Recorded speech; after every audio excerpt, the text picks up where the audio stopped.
अस्सलाम वालेकुम, my name is doctor Khulood Imran. हमल के पहले 3 महीनों में कौन सी टिप्स को फॉलो करना चाहिए, कौन से डाइट प्लान को फॉलो करना चाहिए ताकि जो पहले 3 महीने हैं, जो कि एक बहुत सेंसिटिव टाइम पीरियड होता है प्रेगनेंसी का, जिसमें ऑर्गेनोजेनेसिस होती है, बच्चे के तमाम बॉडी पार्ट्स बनते हैं, इसमें पहले 3 महीने आते हैं यानी कि 0 to 12 वीक्स।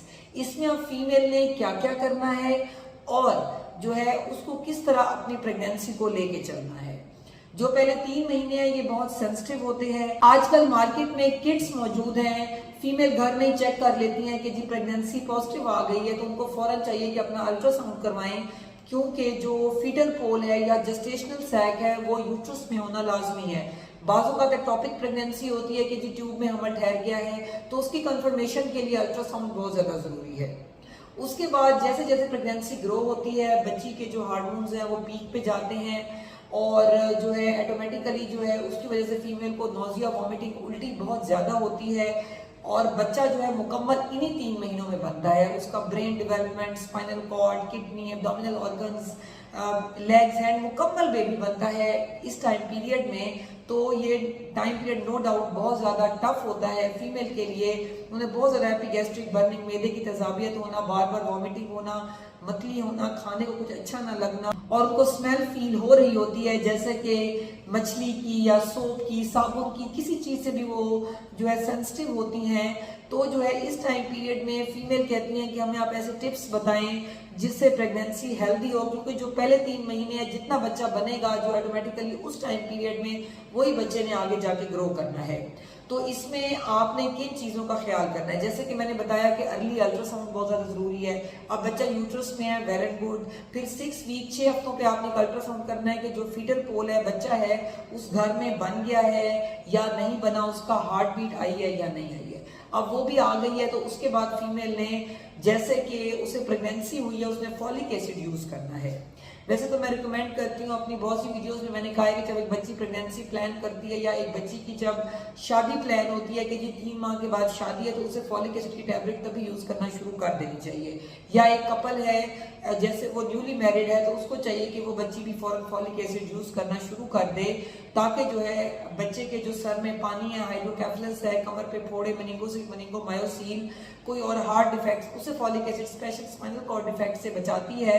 और जो है जितनी क्रोमोसोमल एब्नॉर्मेलिटीज है उस पर भी इसका गुड इफेक्ट है कि बच्चे आपके ज़ाया ना हों, क्योंकि जो अर्ली मिस कैरेजेस हैं, अबॉर्शंस हैं, ये बहुत ज़्यादा कॉमन है क्योंकि जो है उसमें बच्चियां ख्याल नहीं कर रही होती हैं, अच्छा रेस्ट नहीं लेती, अच्छा खाती नहीं है, टाइम पे फॉलिक एसिड नहीं लेती, तो इन चीज़ों का ख्याल करना है।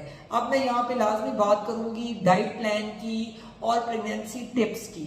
उसमें बच्ची ने क्या करना है कि एक जो फीमेल है अब उसके अंदर एक और जान बन रही है, एक और बच्चा बन रहा है, तो ऑटोमेटिकली जो है उसको चाहिए कि वो एक ऐसी डाइट ले जिसमें कार्बोहाइड्रेट हो, फैट हो, प्रोटीन और माइक्रो न्यूट्रिएंट्स हो जो कि बहुत ज्यादा जरूरी हैं।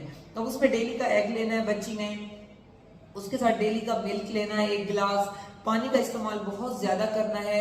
और जैसे मैंने स्टार्ट में बताया कि टैबलेट फॉलिक एसिड लेनी है, फॉलिक एसिड ना सिर्फ टैबलेट फॉर्म में है बल्कि ये ग्रीन लीफी वेजिटेबल्स में होती है। और फ्रूट्स लेने हैं, विटामिन सी बहुत ज्यादा अहम है। और उसके साथ साथ जो है ये जो फ्रूट्स और वेजिटेबल्स हैं इसके अंदर माइक्रो न्यूट्रिएंट्स भी होते हैं, इसलिए सब्जी को बहुत ज्यादा पका के आपने नहीं लेना कि आप पकाते रहें और उसकी जो न्यूट्रिशनल वैल्यू है वो लॉस्ट हो जाए। इसी तरह मीट ट्वाइस अ वीक लाजमी ले। और यहाँ पे मैं ये बताती चलूँ क्योंकि बच्ची को बहुत ज्यादा वॉमिटिंग और यानी कि मतली और उल्टी होती है तो उसमें जो है बच्ची उस तरह नहीं खा सकती जैसे एक नॉर्मल बंदा 3 टाइम का खाना खाता है। तो उसने स्मॉल स्मॉल स्नैक्स लेने, यानी कि हर आधे पौने घंटे के बाद एक सेब ले लिया, फिर कुछ देर ड्राई फ्रूट्स ले लिए, फिर आधी रोटी ले ली, ताकि जो है और उसके बाद वो वॉक करेगी ताकि वो हजम होता रहे।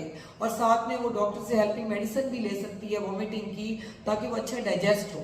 उसमें वॉक जरूरी है और साथ में जो है डाइट जब वो कम कम करके लेगी तो वो हजम होती रहेगी। और जो चीज़ उसको बहुत ज़्यादा मतलब वो डिस्टर्ब कर रही है या वो एलर्जिक हो रही है, फॉर एग्जांपल मैं बात करती हूँ कि बच्चियाँ एग से एलर्जिक हो जाती हैं कि जी मुझे एग की स्मेल अच्छी नहीं लगती, तो उसके मुताबिक वो प्रोटीन डाइट ले सकती है। जैसे दाल है वो गुड प्रोटीन डाइट है, इसी तरह जो है वो गोश्त का इस्तेमाल अगर ट्वाइस अ वीक करी तो वो थ्राइस अ वीक कर देगी। वो अपनी डाइट को इक्वल करेगी कि प्रोटीन, फैट और कार्बोहाइड्रेट मुकम्मल होते रहें। और उसमें अगर वो डॉक्टर से मुकम्मल अपना केस बुक करवाएंगे तो डॉक्टर भी गाइड करती रहेंगी कि अगर आप ये चीज़ नहीं ले रही तो आप ये चीज़ ले लें, ताकि आपकी एचपी पूरी रहे।